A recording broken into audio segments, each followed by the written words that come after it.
Should you visit Ecuador in 2024? Good question. With the presidential election out of the way, there's still the matter of El Nino to look at, as well as the planned blackouts in Ecuador. Aside from that, we also have to take a look at the two key factors that every Ecuador traveler and person looking to live in Ecuador think of, which are safety and cost. In other words, is Ecuador safe and is Ecuador still cheap? So let's take a look at all of this, and let's start off by talking about El Nino, since this does coincide with both the planned blackouts and safety. Most people have asked, when will El Nino arrive? Well, according to the National Committee for the Regional Study of the El Nino Phenomenon, or ERPHN for short, it already has. It states that the first rainfall associated with the El Nino phenomenon began in mid-November progressively, in different cantons. And the maximum period of rainfall would be expected for the quarter of December, January, and February. Furthermore, Lieutenant Michael Linton of ERPHN explains that the effects, like the rains, are progressive. That is to say that there are no exact dates, but progressively the rainfall will increase and later reduce its level at the end of the event.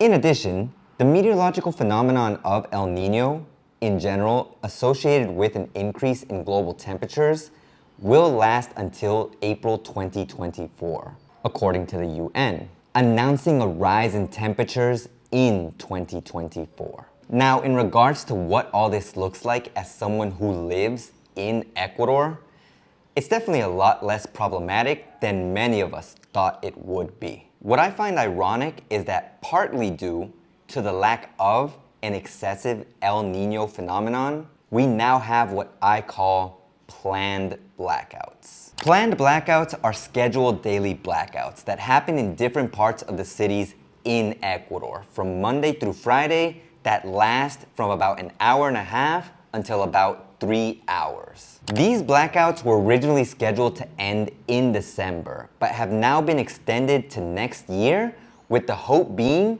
that increased rainfall or the implementation of thermal power plants will resolve the issue. And while I did say that El Nino is partly to blame for these planned blackouts, the true culprit is the lack of preparation from the Ecuadorian government, which had known that there was a shortage of power since earlier in the year. So if we just take into consideration the factors of El Nino and the planned blackouts, we have two dilemmas that make traveling to Ecuador pretty complicated, at least for the first few months of the year. And even if El Nino were to fix the energy crisis, it would still leave the possibility of certain cities being flooded by excessive rainfall. Similar to what happened to Esmeraldas in June, and what recently happened to Guayaquil with just one nightfall of rain on December 5th.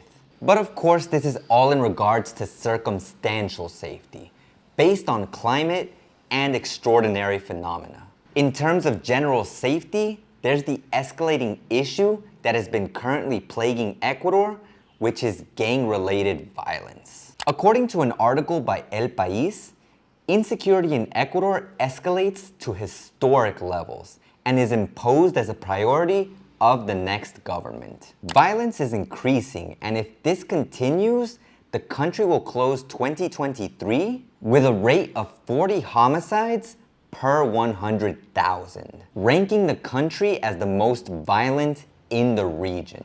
In addition, violence has stopped concentrating in Guayaquil and has expanded to other cities such as Duran, Manta, Quevedo, and Quito. Attacks can happen at any time of the day, perpetrated by hitmen or bomb attacks. Due to attacks such as these, this year alone, we suffered the tragic loss of the mayor of Manta, Agustin Intriago, and the presidential candidate, Fernando Villavicencio. And while those were the two assassinations that stood out the most, there was also the assassination of Salinas' mayoral candidate, Julio Cesar, and the attempted assassinations of both the mayor of Puerto Viejo, Javier Pincay, and the mayor of Duran, Luis Chonillo.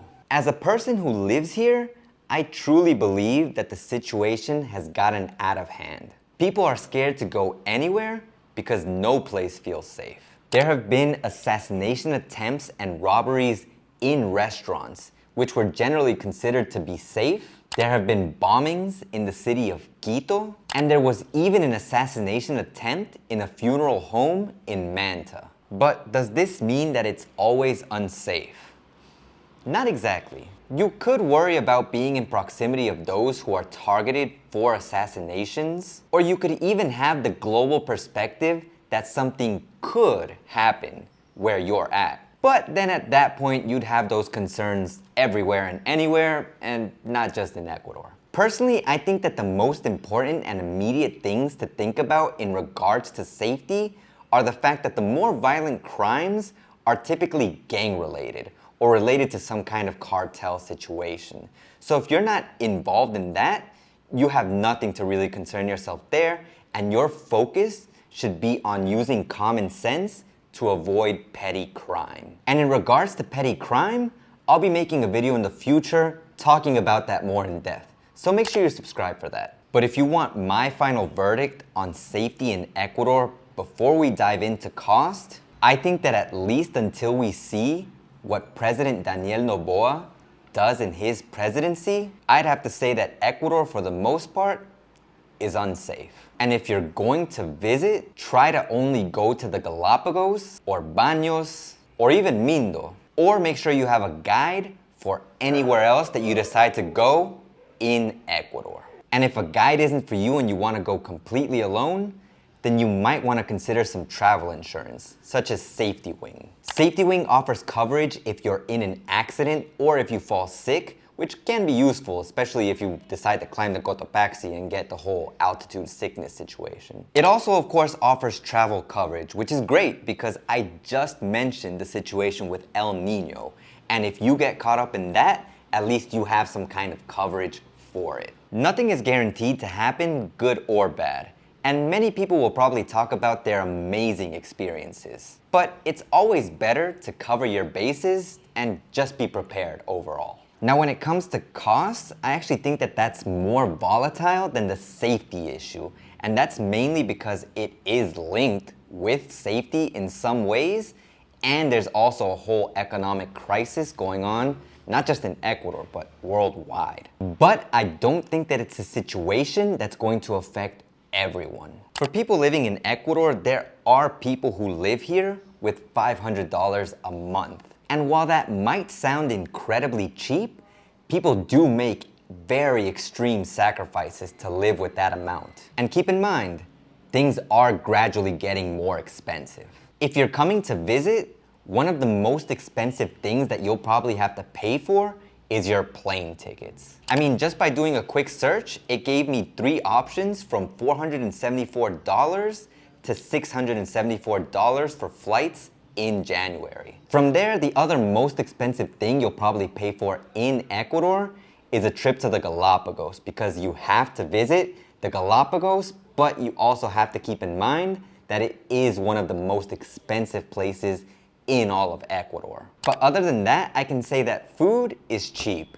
You can find cheap places to stay, and you can even get cheap transportation in most cities. But keep in mind that all of these things are modifiable in price depending on your budget and how you budget. But that's a whole different topic that I'll leave for a different video. So stay tuned for that. As for my final verdict on cost and what that's going to look like in 2024, it is definitely getting much more expensive to live in Ecuador.